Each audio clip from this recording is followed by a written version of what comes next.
Thank you for joining. This is Mommy and I on our CCG radio with me, Oluwa Damilola. How are you doing? Today is Valentine's Day. First off, happy Valentine's Day. Only for married couples. To the single Pringles, watch movies. How are you doing today? Welcome again to another episode of Mommy and I on our CCG radio. 2 weeks ago, we started a series on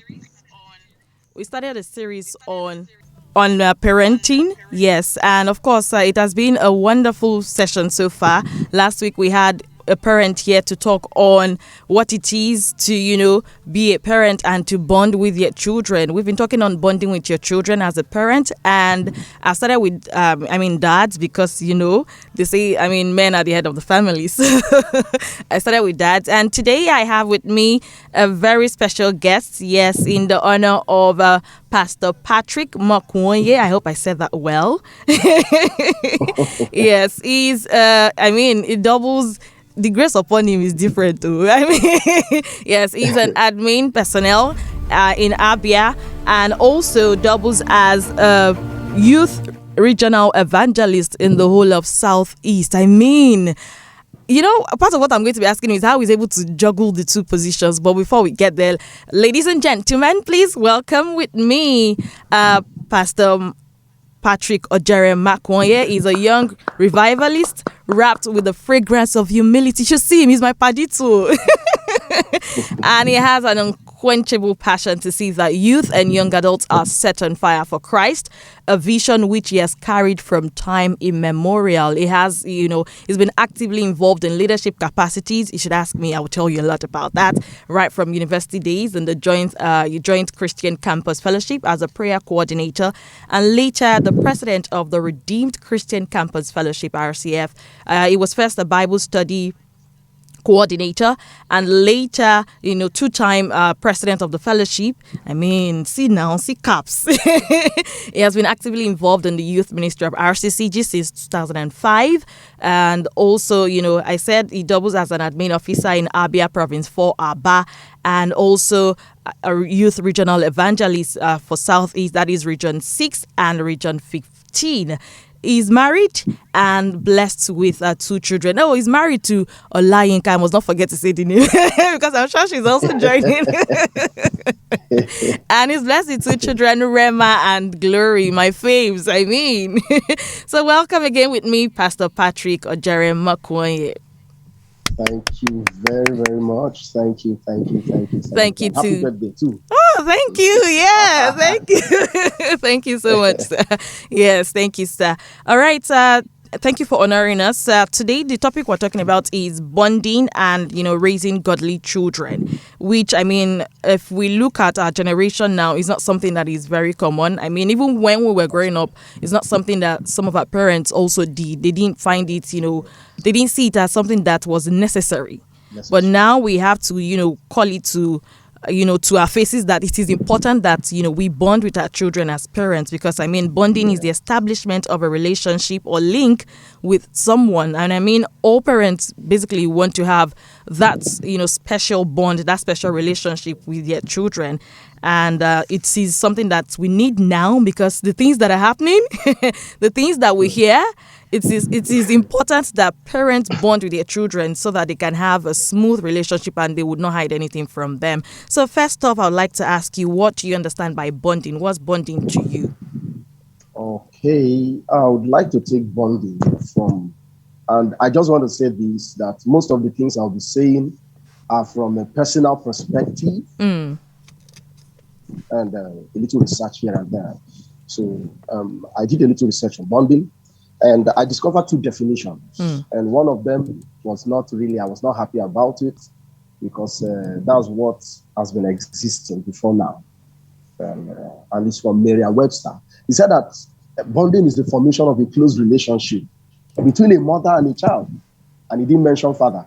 He didn't mention father. So between a mother and a child.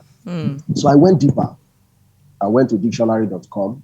So I got a more suitable definition. So having the function of joining things securely. Okay, having the function or effect of establishing a relationship link with someone based on shared feelings, interests, and experiences. Mm. So those are the dictionary definitions of uh, bonding. And I now try to look into the biblical perspective of bonding, and where God just took me straight to just Amos 3:3. Can two work together Except they except if they agree. agree? That's bonding. Then Jesus Christ having to tell us that severally in the scriptures that I and my Father are one. That is bonding. That is Yeah. bonding. So those are the few things I could say about bonding. Forming that relationship, close relationship, is a conscious effort. You must make conscious effort to form it. So it has to be formed. So that's bonding. Okay, so I'm going to ask you that, I know that, you're based on your job, I mean, your position as an admin officer and a youth Yeah. evangelist. You have to be going here, I mean, ministrations here, attending to work, attending to that. So you double as an admin officer, a regional evangelist, a dad, a husband first, and then a dad. So how do you mend this, positions? How do you bond with them? Because we need to understand. I just want to say this, for keeps.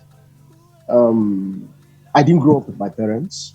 So at the age of about 3 or 4, my parents went their separate ways, and I was left at the mercy of uncles and aunts, which I couldn't get that parental bonding from them.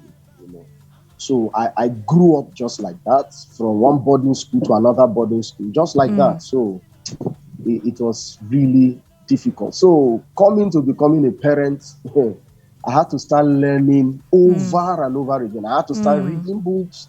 I had to start doing things consciously to make sure that I become a better father, I become a better husband than I experienced while growing up. It was a conscious effort. So it has not been easy combining different things. Currently now, I am in Abia State, and my family is currently living in the redemption camp. It has not been easy combining these things. But every opportunity, take note of that, every opportunity I have, even if it is for one day, even if it is for 2 days, to spend with my family, to spend with the children, I make sure I bond with them. As we are going to be learning hereafter, so we'll know what bonding really is. So I like that's the way you emphasize that, even if it's a day or two, you do everything, you emphasize the word bond.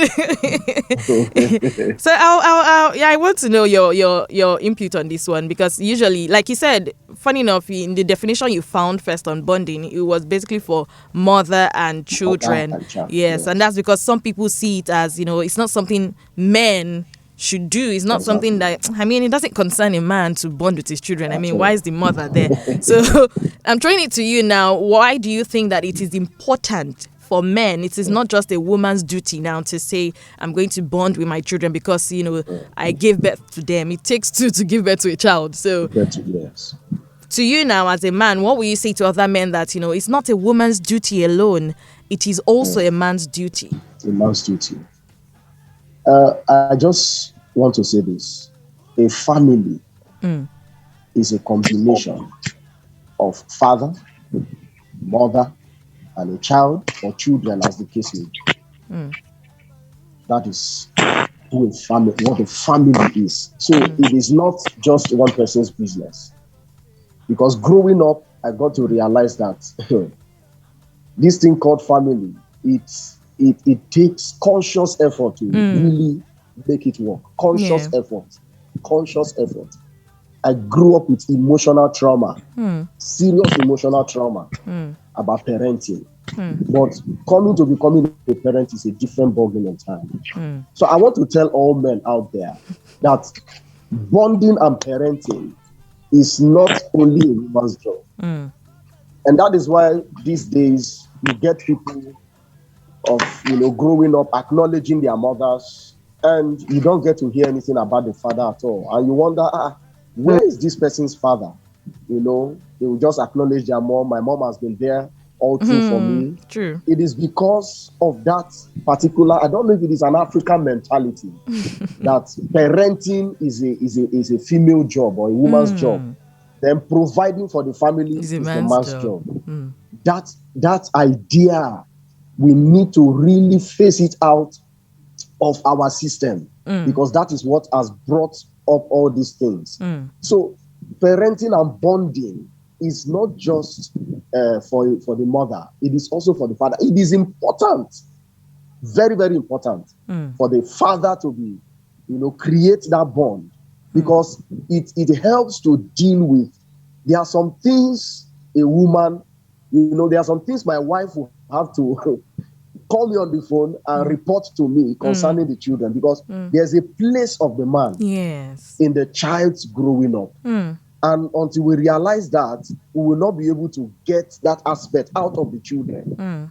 They may tend to just tend towards their mom, but there is the place of the father, in allowing the child to grow up. And it comes through bonding. Without bonding, there is no way the father will be part of the children's life. So it is very, very important for a father, very, very important, because you play a very powerful role in the child's upbringing. It gives the child confidence that he has a father. Okay. And now that you've said it, I'm sure that the men that have listened, they feel like, why is this man dealing with us? It is for the good of all. So, I mean, Yes. for those I'm sure there's some men that say they want to do it. They want to bond with their children. But for someone who probably did not experience it, they might find it very difficult to, bond with their children or even see why they should. But now that you've said it, that it is not a woman's business, I mean, there is a place of a man in the growing up and in the life of every child. So, I mean, what are the benefits and how do you think that they can go about bonding for the men that say they want to but don't know how, or the men that think, okay, now that you have said this is not a woman's job alone, how do we now go about it and what are the benefits, to bonding with our children? I want to state this very critically. Bonding starts when your wife is pregnant. Take note of it as a man, because there's a bond between the mother and the child already, because the mother that is carrying the child. So there's a bond between them already from the inside. So as a father, you make a conscious effort to make sure that while your wife is pregnant, you have started bonding with the child. How do I bond with my child while he's still inside the mother? Hey, you can still speak to the child. While he's still inside the mother's womb, you can be speaking. The child can hear you, sir. The child can hear you, ma. Be speaking to the child. Be speaking to the child. One time I spoke to my first child, remember, and he kicked in the mother's stomach. How precious. He could hear me. He could hear me. These things they are scientifically proven. They can hear you. You can read to them even while they are still inside the mother's. So bonding starts from there. So you make a conscious effort that I must be around. I must be with my wife while she's pregnant. It's not a time to push her aside. No, I must be with her, not only because of her, but because of the unborn child. And you start bonding with that child by speaking to the child. Speak, it will hear you. Then number two, you can, when the child now finally comes, the first port of call is skin to skin cuddle. See, you must endeavor to make sure that there's this human touch between you and your child. The human touch. Carry your child, let the child feel your body and all that. That is where bonding starts from. That is how you come in as a father. Once that child is on your body, you are forming a bond already. Then while the child starts growing up, you can talk and sing to them regularly. Hey, I don't know how to sing. I don't have the voice to sing. Come on. You can ask my wife. I created songs for my children. My first son, I have a special song for him. My daughter, I have a special song for her. That is only them I sing it to. They are the only ones that they hear it from me alone. And in fact, now they sing along with me, and it makes them very happy. That's their special song. God is a conscious effort. You have to create it. Then when they start growing up, you must play with them on a daily basis. And somebody will say, I'm very busy. I come back. I am tired. Oh, of course. You must create that time, even if it's 1 hour in a day. What I normally do, because I'm far from my family, I make sure I do a video call. That video call, thank God for technology, is very, very important. Yeah. It helps me to create that bond. So there are several other things you could do, but if you just go through with these ones, you start creating that relationship with them. There are some things they can't tell their mom. They will have to tell me. They will tell their mom, please call daddy. I want to talk to daddy. Yes. And when I call, they tell me, that is born. You create it. Yeah. So it's a conscious effort. No matter how busy you are, you must create that time to be there for them. Thank you so very much. I like that you're hitting it hard on. Hitting it hard. So, I mean, you have a boy child and a girl child. So, Yeah. I want to ask that, how do you go about it? Bonding, I'm sure that, bonding with the boy child is quite different from bonding with the girl child. So, how do you go about bonding with the both of them to ensure that, one is not feeling like, I'm dad's favorite Yeah. and Yeah. I'm not dad's favorite, that kind of thing. So how do you go about balancing, bonding with the both of them? Okay, this is it. Children don't usually know the difference in their, sexes or until they start growing up a little bit and Yeah. start talking. But at the, very, very tender age, they don't know the difference. Okay, they don't know the difference. So, but what I normally do, I created a particular kind of play pattern for the girl child and another kind of play pattern for the boy child. And as they started growing up, they started having that consciousness. Oh, I am a boy. Oh, I am a girl. So there are different ways you approach them. There are different ways you approach them. Like the boy child, I try to create serious confidence in him. And how do I create confidence in him? I make it very practical. I carry him and I throw him up very, very high. These are practical things. I throw him up very, very high. I can't throw the girl like that. I can't throw the girl like that. But what I do for the girl, I carry the girl child and I speak into her the sense of confidence that you just have to be confident of yourself. You are the most beautiful girl in the whole wide world. I speak these things into her. And one of the ways I've actually come to, create this bond between the boy child and the girl child, as it were, is to make sure that you instill into them that idea that, hey, no matter your sex, no matter who you are, you can grow up to become anything you want to become in life. You can be a pilot, you can be anything. You can be anything. So I try to create that impression in them so that they don't end up growing up thinking that there's a profession for a male child or a profession for a female child. No. So by so doing, you are not making one person feel more important than the other, because children can be highly emotional. If I'm buying anything, it has to be two. You can't. It has to be two. I bought them teddy bears recently. Hey, I bought the girl a unicorn, and I bought the young man a puppy. I brought the two home, and I told the young boy to please pick. He picked the unicorn. And naturally, he just went for the puppy, and the young girl rushed for the unicorn. So those are the ways. You must not create that room for disparity. As a parent, take note of that. Yeah. If you're buying anything, if you don't have the money to buy two, hold that money. Hold that money. So that's the way you create. Because most times I go to the market. Okay, recently I went to the market. I bought a shoe for my young boy. Trying to create a bond. And the young girl saw him putting on the shoe. I said, "Dad, where's mine?" Wow. I had to cough out money immediately. Give to the mom. Say, please buy this girl a shoe. So that is the way you create a bond. At the same time, you are not creating disparity between the both of them. So I was going to ask you earlier when you said you would take your boy child and then you throw him up and that's your form of play and then you say to the girl, is there a reason why I mean some dads throw their girls up, so I want to know the reason why you're not doing that.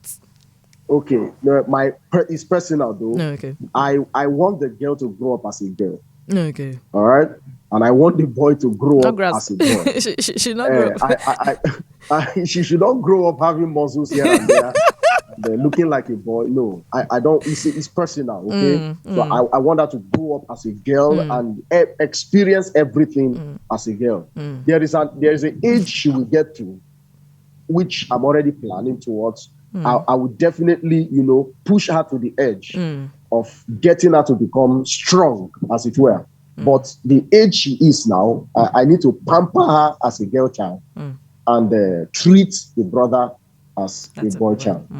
So that's the reason. Okay, so you've said how you go about bonding with them as their gender, based on their gender, and that's so beautiful to hear. So I want to ask you, how do you inculcate, bring in their mom to make them see that it's a joint effort. It's not just daddy's time alone, or daddy's also allowing your mommy have her own moment with you as well. Okay, there's what we call family time. Okay, and as a couple, as a parent, you must make that conscious effort to create that family time. There's alone time, there's family time. Okay, so you must create that family time where we are together. And most of the ways, the most popular way to create that family time is to eat together, especially during dinners, because that's the time everybody is at home. The children are always rushing off to school early in the morning, or dads are rushing off to work. But that evening time, you create that family time. During that family time, that is where everybody gets involved. Everybody gets involved. And there are times they rush to you. You have to push them back to their mom. For instance, they need to eat cake. I can stand up and go and give them that cake, but I don't want it to just be only me alone. I will tell them, hey, go and meet your mom. Okay? Go and tell your mom. Take permission from your mom. So that is how I get their mother involved, in the bonding, and I carry her along a lot. I carry her along. This is what we want to do. This is what we want to achieve, and boom, we achieve it. She's always with the children. Let me just put it that way. She's always with the children. Yeah. So the little time I have, I always make it a top priority to create that bond, because I know she's bonded with them already. That's great. Most times when I'm around, I take my time to bathe the children myself. I bathe the children myself. I bathe them, clean them, dress them up for school. Anytime I'm around, I do that. And once I'm not around, they know I'm not around. Okay? Mommy takes over. So those are the ways we do co-parenting. We do it together and we achieve great success. So she's fully involved. Yeah.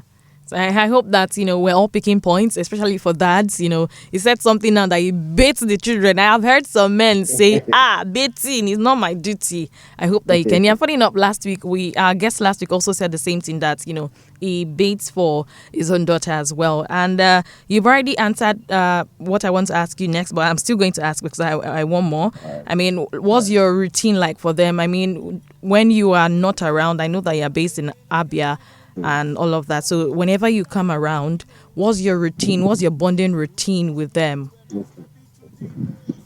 This is what I do. Once I'm around, I treat them as priority. In fact, they are the top. They know they are my priority. I don't have any other thing. Once I'm with them, they are my priority. I spend time with them, asking them questions. They are very little, but you'll be amazed what they already know. You'll be amazed. I asked them questions like recently, my daughter started getting scared of putting on trousers. Each time, you want to put on, she will start crying, seriously crying. I said, why? She said she will go to hell. I know I didn't tell her this. I called the mother. The mother said no. So we started asking questions. Mm. If you don't spend time with them, you won't know where it's coming from. Yeah. So we discover where it was coming from, and we're able to attend to it. So we have started retrieving trousers from her clothing line because the thing has really stuck into our head because of where it was coming from. So, you know, you turn off technology when you are with your children. Take note of this, man. Turn off technology, as in put your phone outside, turn off technology, remove everything about technology. Just be with your children. While we were growing up, there was no Facebook, there was no all these things. Be with your children. And we really played as children then. Now Yeah. children don't play like children again. We played as children then. Turn off technology. Be with them. That is not the time to start replying mails or start replying texts or start replying. No, be with them fully. They need your full attention. Then try to create a friendly bond. Look for something. There must be something in common between you and that child. There must be something. Look for that thing. Create that common ground. Create that bond. Then try as much as possible to also let them have their own space. Don't choke them. Yeah. Okay? Especially when they start growing up. Don't choke them. You children, they are very sensitive. They know when you are choking them. Don't choke them. Give them their own space. But when it is time to also bond with them, then always provide them with surprises. That's what I do. That's what I done. That has created a very strong bond that in a day they can't do without talking to me. Create surprises for them. Surprise them. Children like surprises too. It's not only mothers or we all do children like actually. surprise them. Surprise them. Give them pleasant surprises. Then most importantly, be a role model to them. Let them grow up saying, I want to be like my father. Let them grow up saying, I want to be like my mother. Be a role model to them. Be a role model to them. So those are the tips I can give. Okay. I also want to ask in terms of correcting them, what was your take? Spare the rod, and we have those people who say they would rather spare the rod. I mean that the Bible was saying this and that and all of those things. So how do you go in the process of bonding with them? How do you go about correcting them? I mean, in place of maybe ideas or what they think, or if they do something bad. I thank God for Africa. That I'm in Africa. I am not in in some countries and all that. In Africa, we believe in correcting with the rod. We correct with the rod because we know children can be stubborn at times. Oh my God. Especially toddlers, when they start growing up, you tell them don't do this. That is the time they will go They and do want that to do thing. it, yeah. So yes, so that is the time they want to go and explore. That is the time they want to go and see who is this person talking behind the TV. They do stuff. Yeah. They do stuff. So correcting them to make sure that they are in the right line, to make sure that they align with basic principles of life is very, very key. I don't joke with correction. Yeah. But what I have learned over the years is when you are correcting a child, correct in love. Even if the child has not started talking, let the child know the reason why you are correcting him or her. If, for instance, my daughter pours something away in the kitchen, maybe pour the milk away or pour, that thing is spoiled already, I will take that child to the scene of the crime. Sorry, I called it crime. I will take the child to the scene of the crime, show the child what he or she has done, then give the child a little spanking. That spanking is to remind the child that what you have done is very, very wrong. Because talking alone, for a child, talking has a way of doing, its magic and performing its miracle. But correcting that child with maybe a little spank here and there, and make sure you are not doing it violently, because they are children, they can get hurt. So I suggest you do that in the buttocks. I do that a lot. My hand is very strong, so I use my hand. And the child will just cry, and I will show this is what you did. And after a few minutes, I will still be the one to go and carry that child, start patting the child, and start petting the child. That is correcting in love. And before you know it, the child is quiet. So I don't support those people who spare the rod. No, don't spare the rod. Because the child you refuse to correct today, you will hire lawyers to defend that for him tomorrow. Thank you so very much, sir. So now we're going to the other part of the topic for today, which is raising godly children. I mean, we know the present, time that we are in. We've heard of children 17 years old doing things that are beyond us. So I would like you to, tell me if it is difficult raising godly children in this present time. I will say this for kids. The times are difficult itself. Gross darkness are covered the earth. You go into the social media space, it is crazy. You go into the multimedia space, it is crazy. It is crazy out there. So raising godly children can only take God. Like you said, it is godly children. It can only take God, because you will not be with them forever. Yeah. So it is what you instill in them that they will grow with and begin to go with. Your children are going to the university. You can't tell them to be, to stay at home. You can't monitor their lectures. You can't monitor their movements. So raising godly children has to be a very conscious effort, because God has to be involved. That is why it is godly. God has to be involved. And I want to say this. It is still possible. It is still possible. Yes, everywhere is crazy, everywhere is mad, but it is still possible to raise godly children. I have seen godly children myself. I have encountered godly children myself. People who are sold out and say, no, everybody may be doing it. That everybody is doing it does not mean it is right. I cannot. I cannot. And you can prayerfully put your child into perspective. As you're doing the work as a parent, you are prayerfully putting them into perspective. My child, you will not go wayward. Recording in progress. God gave me to you. God gave you to me. And I speak into your life. You will not be wayward. You will not be found wanting anywhere. So it takes God. It takes God in this present day generation. And the generation that are upcoming, it is crazy. Most of the things we are experiencing now, some years back, I'm telling you, it is sacrilegious. It is sacrilegious to do some things. But now, everybody is up and down doing, those things, and nobody's checking them. Nobody's saying anything about it. So it is possible to raise godly children, but that means it takes God. It takes God. I can say that for free. It takes God. And you must prayerfully work towards it. It takes God. Yeah. It takes God. I know now that we know that it takes God, and it is not an easy thing to do. We have to involve God, and it's a process that we have to involve in, especially when you even have tough children. So how does one go about it? We all want our children to be great. We all want our children to serve the Lord. So how do we go about it?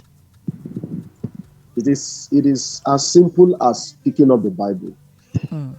Modeling. Children like modeling. Children like doing what they see, not what you are saying.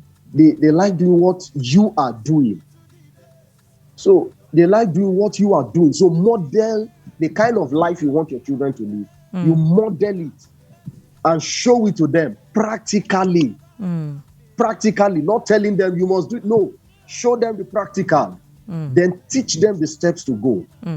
It has to be practical. That's just the truth. It has to be practical.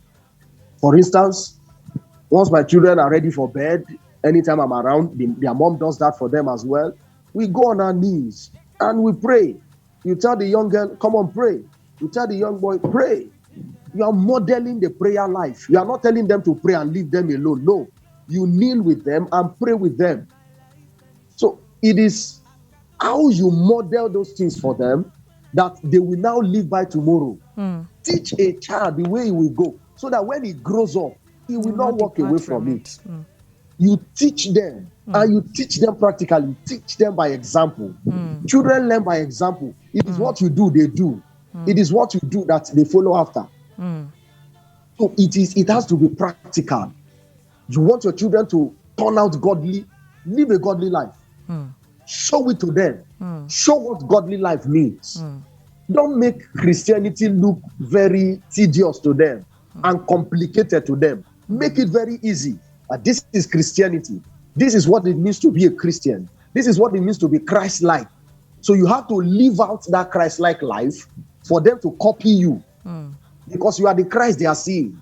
Before Christ is introduced into their lives, it is the parents that is the Christ they are seeing. So model Christ to them.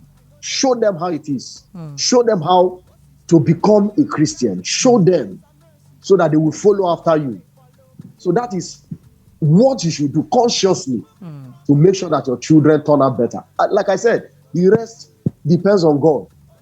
It depends on God totally. I'm telling you, it depends on God. Because I've seen parents who they are pastors, they model their children, they show them the examples, and these children still go out there and do what they like. So it still takes God, but still show them that way, model that way for them to follow. And it becomes very easy for them. All right, thank you so very much. There's a lot to even ask, and then there's so many questions coming in. For those of you who have joined us via Zoom, if you want to ask a question, please send it via message. And for those on MixLR, you can also send yes as well. We have a few minutes to go. So I want to ask, in raising godly children, I'm sure that there were things that your parent did to you that you feel they were not right, and then you want to right the wrongs. So what are those things that you know you are not taking from them in raising your own children, and what are those ones that you're taking that you feel that no, this is something that we should continue with? Okay, the question is very interesting to me because apparently I didn't grow up with my parents, and when I started having knowledge of myself that this is me, I'd already found myself in the village, growing up with my grandmom and all that. So the experience was not really there. But there were few things. There were few things, that my parents did that I really vowed that I will never do. Okay, in terms of parenting, and that is having to abandon my children. I can never, because I've seen the effect. I felt it as a child. I've seen the effect. I felt it as a child. For instance, I went to an open field in my village. I saw a father playing with the son.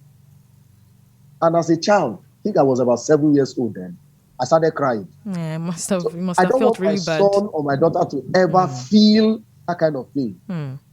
So, parenting, I can never abandon my children. Let that sink into your head. No matter what happens, divorce is not an option for me, because if it happens, it's the children that suffers. Yeah. If the parents will go their separate ways, I'm telling you, they will go their separate. It's these children that suffer. So I have decided, and when it comes to parenting, divorce is not an option for me. I am not leaving my children for anything. For anything, I am not leaving my children. So that is one thing I have, decided to correct, that I cannot allow to continue. I cannot abandon my children. Then, secondly, is showing them emotional love. So whether you like it or not, or whether you believe it or not, children are very, very emotional. True. Oh my God. Very true. The way my daughter hugs me, the way my son hugs is highly emotional. Highly emotional. They are emotional beings. We are all emotional beings, but we have matured with our emotions. We can swallow some things. But for children, I have decided to go all out and show them emotional love, and what it takes to really be a parent, what it takes to really be a father. Then one of the things I've decided to also keep, my father, while we were growing up, the little I knew about him was a high disciplinarian. He was a military man, and you know how these military people do. Yes. He was highly. In fact, he's still displaying it. Anytime I take the children to his house, he will still display. He will still bring out koboko and all those stuff. So that disciplinary part of my dad. I have, in fact, I have taken it and I'm instilling it into my children, but I'm doing mine with a lot of love Balancing. attached to it. So they don't even feel it at all. So those are the little dynamics. Any Bible character you're using as your guide? That's a very, very interesting question. All right, I actually follow after Jesus Christ. Okay, but I also looked at who are the parents of this Jesus Christ and what did they do, and I learned a lot from them. Joseph and Mary, they are the New Testament characters.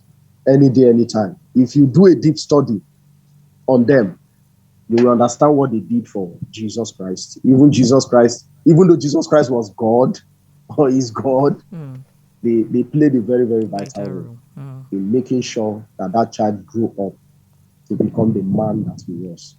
They were there for him all through. When there was trouble, they carried him, they protected him, they provided for him, they made sure that he got the best.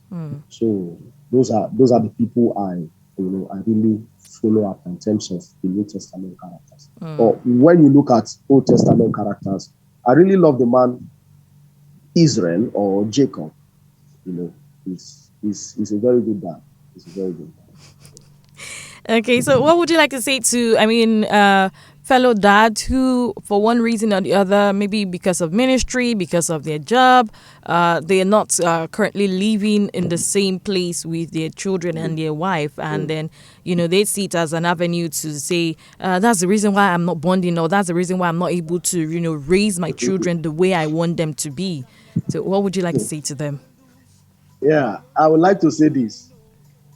Please invest in technology. I know how much I pump into technology every month to make sure I keep bonding with my children, I keep bonding with my family. Invest in technology. That is the only way. God has made that avenue possible. If that avenue was possible during the time of my dad, although that's a story for another day, there wouldn't have been the breakup because there was no technology then. So he went on a transfer and my mom didn't hear from him again. That's the story for another day. But if there's technology now. So you don't have any reason not to bond with your children. Know that particular time. At times, I call very early in the morning. If I'm not there when the school session is about to start, I do a Zoom call very early in the morning. And I pray for them via video call. I pray for them. I speak with them. I speak life into them as they are resuming the new school year. So invest in technology. Make sure you bond with them. Make sure you are there with them. There are times they have programs in school, outings in school. I'm not there, but I make sure I call. I make sure I am part of that event through video call. I make sure I am part of that event. And I'll ask them, how did it go? How did this happen? And they gist me. They tell me everything. So invest in technology. That's my own. And make sure you create time to be there, even if it is once in a month. I must see my family once every month. I don't miss it. At least. I don't miss it. Once every month, I travel, I see them, and I come back to my base. So as you are investing in technology, also create time to be there physically. So while we wait for questions to come in, we have about 5 minutes to go. What's your words to men that think, raising children, doing all these godly things, praying, speaking life is just the woman's work, and my own job as a man is just to provide for you, is just to bring the money, and then the wife is to pray, lay hands, she's to do the pastoral, duty and all of those things? Funny enough, it's a cultural thing. Let me put it that way. It's a cultural thing. And if you don't travel out of this country, or you don't read books, or you don't see movies, you may not understand that perspective. Because if I say, let me use the idea I had growing up, I won't be a better father. I won't even bond. My own is just to provide food, provide shelter, provide money. Parenting is majorly the woman's job. That's a full-time job. That's the idea I grew up with. That's the maxim I grew up with. That's the knowledge I grew up with. Anything that has to do with parenting is the woman. The man is to provide the money, provide everything. So, on a very serious note, we need to erase, unlearn, and relearn some culture that is not benefiting us. It's not beneficial to us. The society is in serious chaos and darkness right now. And all these things are a result of bad parenting. Whether you believe it or not, they are all results of bad parenting. All of them. They are all results of bad parenting. Somebody is waking up tomorrow that wants to do money ritual, bad parenting. And somebody is waking up tomorrow, he wants to do something evil to his fellow human, is bad parenting. All this, if you trace them back, it is bad parenting. It is either their parents are doing the same thing or it's bad parenting. So we need to go back and really start making conscious effort to, push some of these cultural ideas. It is only the woman. No. We need to raise those things. Okay. All right. This is where we draw the curtain today. I believe that, we've all learned a lot. I've learned. They say you learn, relearn, unlearn. Learn. I did that the three. And I'm glad that, we all listened as well. We joined. And thank you to those of you that joined via Zoom, to those on MixLR, to those on the website. Thank you all very much. Mommy and I comes up again. The repeat broadcast of this particular episode will be on Wednesday again at 11 a.m. And of course, Mommy and I comes up every Monday on this station, RCCG Radio, at 11 a.m. Thank you again, Pastor Patrick or Jeremiah Kwoye. Thank you very much. Thank you. We are honored. I'm most honored. And thank you to your wife for releasing you as well. Thank you, my Sister Yinka. God bless you. And to my babies. She's on Zoom here. Yeah, yes. And to my babies, Rema and Glory, thank you. You have an amazing dad and an amazing mom. Yeah. I'll send you this so you can play it to them as well. All right. Thank you so very much, sir. God bless you. Thank you for having me. Thank you too, sir. Thank you, RCCG Radio. All right, this is what we draw the curtain, and thank you again. Till I come your way again on the next episode of Mommy and I. Keep living healthy, and remember that, we have to be intentional and be purposeful in raising our children and being there for them. It's not enough to say, I've given birth to them and providing material things for them. Emotionally, you need to be there. Physically, you need to be there. In all areas, you need to be there. So it's not just about, you saying I'm providing alone. Emotionally, are you there? Physically, are you there? Spiritually, are you there as well? And remember that your children are mirroring you. It is what they see you do that they would do as well. It is what they hear you say that they would say as well. It is how they see you do things that they would do theirs as well. God will help us to raise godly children and to be wonderful, godly, and perfect parents in the name of Jesus. My name is Oluwa Damlola. Do not forget that RCCG Radio is live. Our programs 24 hours, 7 days. So please listen to us, share with your friends, your family members, and your loved ones to be a part of RCCG Radio and all that we do here. We're live on all social media platforms at My RCCG Radio 1. My RCCG Radio 1. Have a great day.